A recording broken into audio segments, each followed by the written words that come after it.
2nd of September. I'm actually coming to you the actual day of the new moon in Virgo, 9:55 p.m. East Coast time, U.S. It's going to be at 11 degrees, so you want to find where that falls in your chart. And remember, we plant seeds. The moon and the sun are together, and their moon's your past, sun's your kind of future direction where you're going. Virgo is the mutable earth sign. It's the last house, sixth house below the horizon, where we perfect ourselves, we work on ourselves, and we want to make sure we before we present who we are, what we are, whatever, to the world,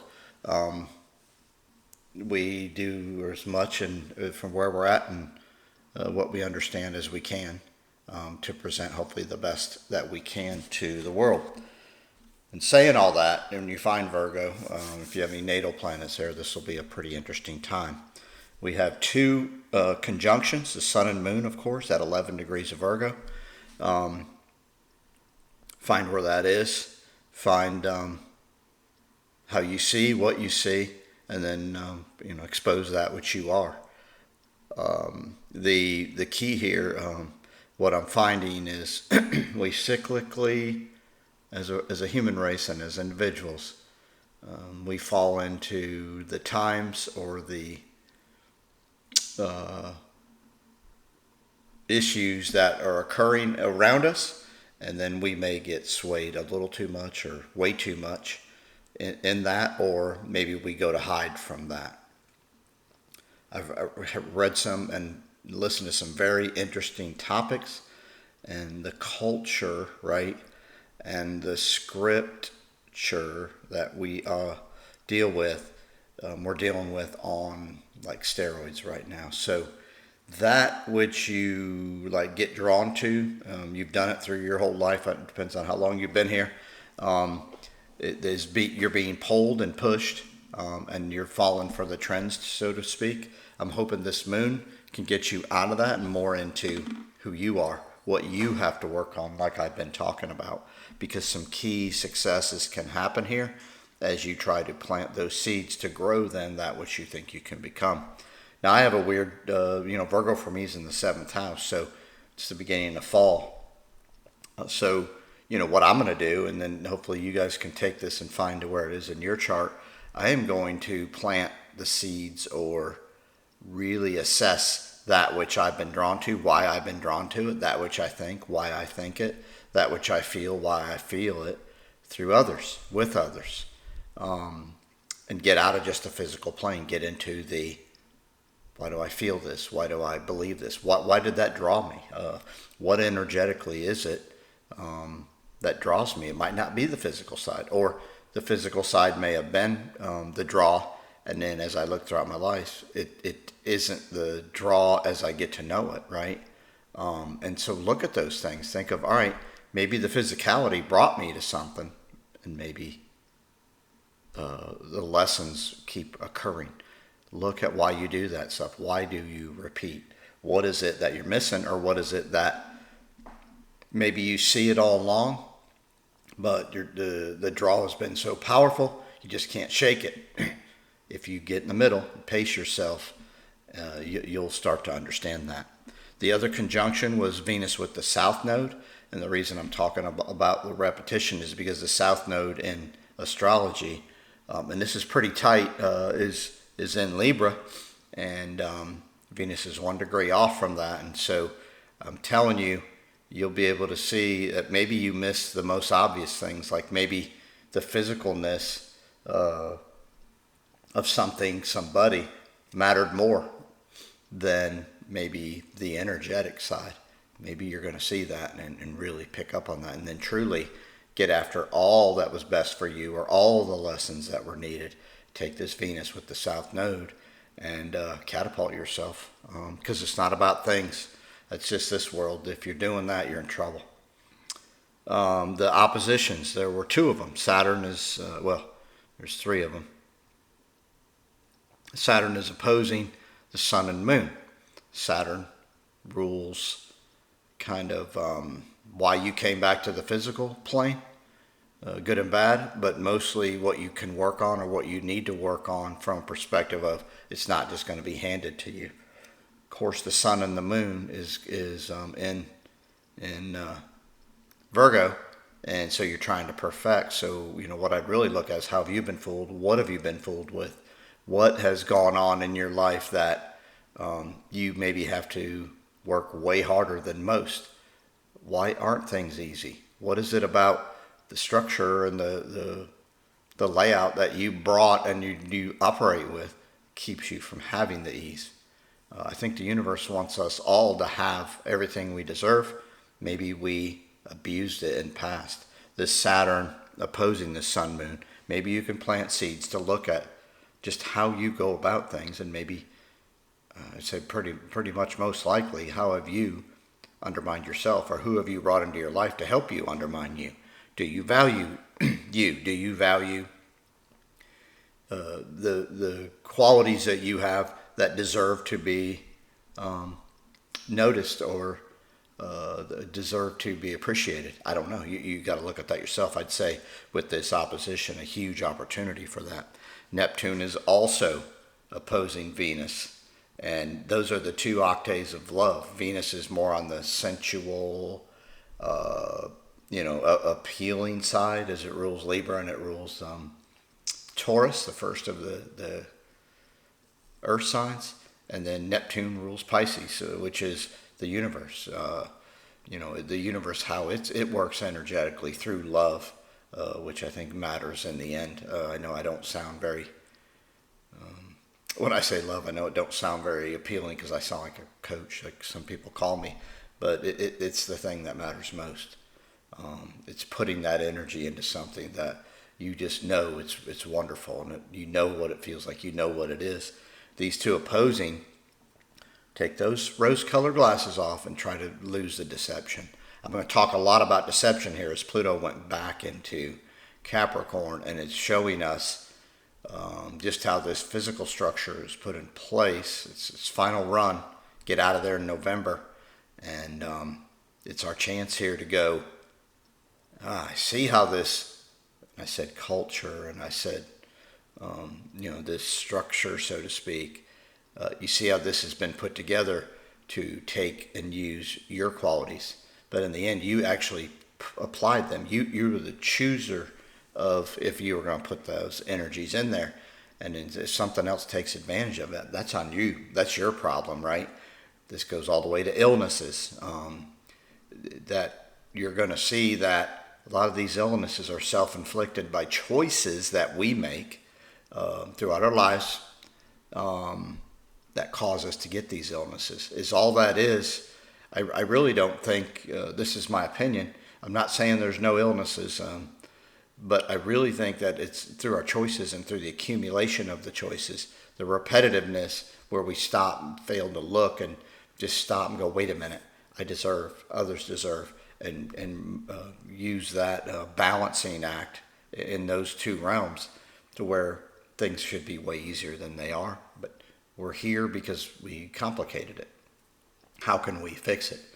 Now, I'm not a big victim, guys, obviously you can hear, but I think we're at a huge point here that Pluto went back into Capricorn.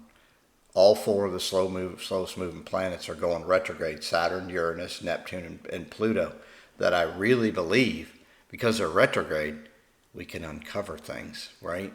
Which maybe have been in plain sight, but when they go normal speed, we miss it. Because they're all retrograde, huge opportunity for the subconscious, the way the universe works energetically that maybe you can't see. All this can be understood from the perspective of, man, it was so much easier. I didn't quite understand how powerful the non-physical parts of this universe were. Maybe this can do that with these four planets going retrograde. I always look at retrograde as a chance to redo, chance to repeat on things that maybe you don't like, or maybe things you really like, and then why you were drawn, what you were drawn to, into where you are. We had squares. We had a bunch of them. We had Mars, Venus, Jupiter with the sun and moon. Saturn and Jupiter, Uranus and Mercury, Neptune and Mars, and Chiron and Pluto. All this all feeds into what I've just been talking about, the narrative of how you got where you are, why you're sitting today where you're sitting. We're all going to transition here, and it's going to be tremendous. Some will be in the physical form, some will be in like how you grow from the non-physical form. Don't miss the opportunities here as you're coming, and you are at an understanding you've never been. If you're frustrated or not, I don't think that's really the issue. All these squares bring frustration. The planets are working in different elements here to try to get you to see them in ways that you never were able to, or finally you're able to take them to a whole nother level. So you think about that. Mars, Venus is the masculine and feminine. So you might internally have conflict. You might internally have conflict with the opposite sex or the same sex, depending Mars, Venus, the ability to nurture and support and bring sensuality, or you bring that we got to get it done, pioneering. I don't care, just do something. Jupiter with the sun and moon, you might feel like your luck's run out, but I'm telling you it hasn't, because it's what we're looking at here is new ways or fighting through things that maybe have limited you. So take that and think about that. Saturn and Jupiter, do you work too hard at things and don't get the value back? Maybe you need to pull back and go, wait a minute, why am I the only one, or why do I do what I do? Uranus and Mercury, I think this is a big opportunity for you to discover that which you already know, the brilliance maybe, or the uniqueness of who you are and what you are. And maybe you find out of the blue or off the beaten path thinking that's going to help you advance here where you've never seen it before or couldn't see it. I love Uranus and Mercury square. You may feel like an idiot at times, and you may feel and look like a genius at times. We're all both, so sorry. And I'm the king of all that, so know that. Neptune and Mars, this is where Mars wants to just get something started, and Neptune goes, no, we must be the master and complete. So look at how you've been drawn to, or what you've drawn to you that you thought was a passion, and maybe this Neptune-Mars square will help you see things that are like, man, I keep repeating, and get off this repetitive cycle because you get stirred and just you get yourself worked up, lathered up to have to take action. Maybe you can work on that right here with Neptune square Mars. Chiron Pluto. I get so sick of saying the wounded healer, but your ability is to heal. And this Pluto Chiron thing is, how is the world around you, and what have you surrounded yourself with that maybe causes you to be ill that you can overcome? And maybe the things that you thought were important are no longer. Find that. Heal yourself. You have the ability to heal. Be the healer you are, but you got to look at all facets. Why you make yourself sick, things that you repetitively do that maybe aren't good for you, that undermine you.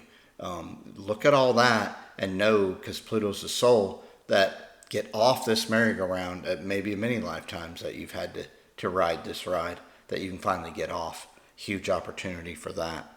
The trines, Pluto's going to trine Venus. I like that. Maybe you can bring some ease to yourself. Maybe you can see things, something from your past comes back that you can pull back into your life, and it'll really start to resonate, and you'll finally see it for the first time, just how valuable it may have been.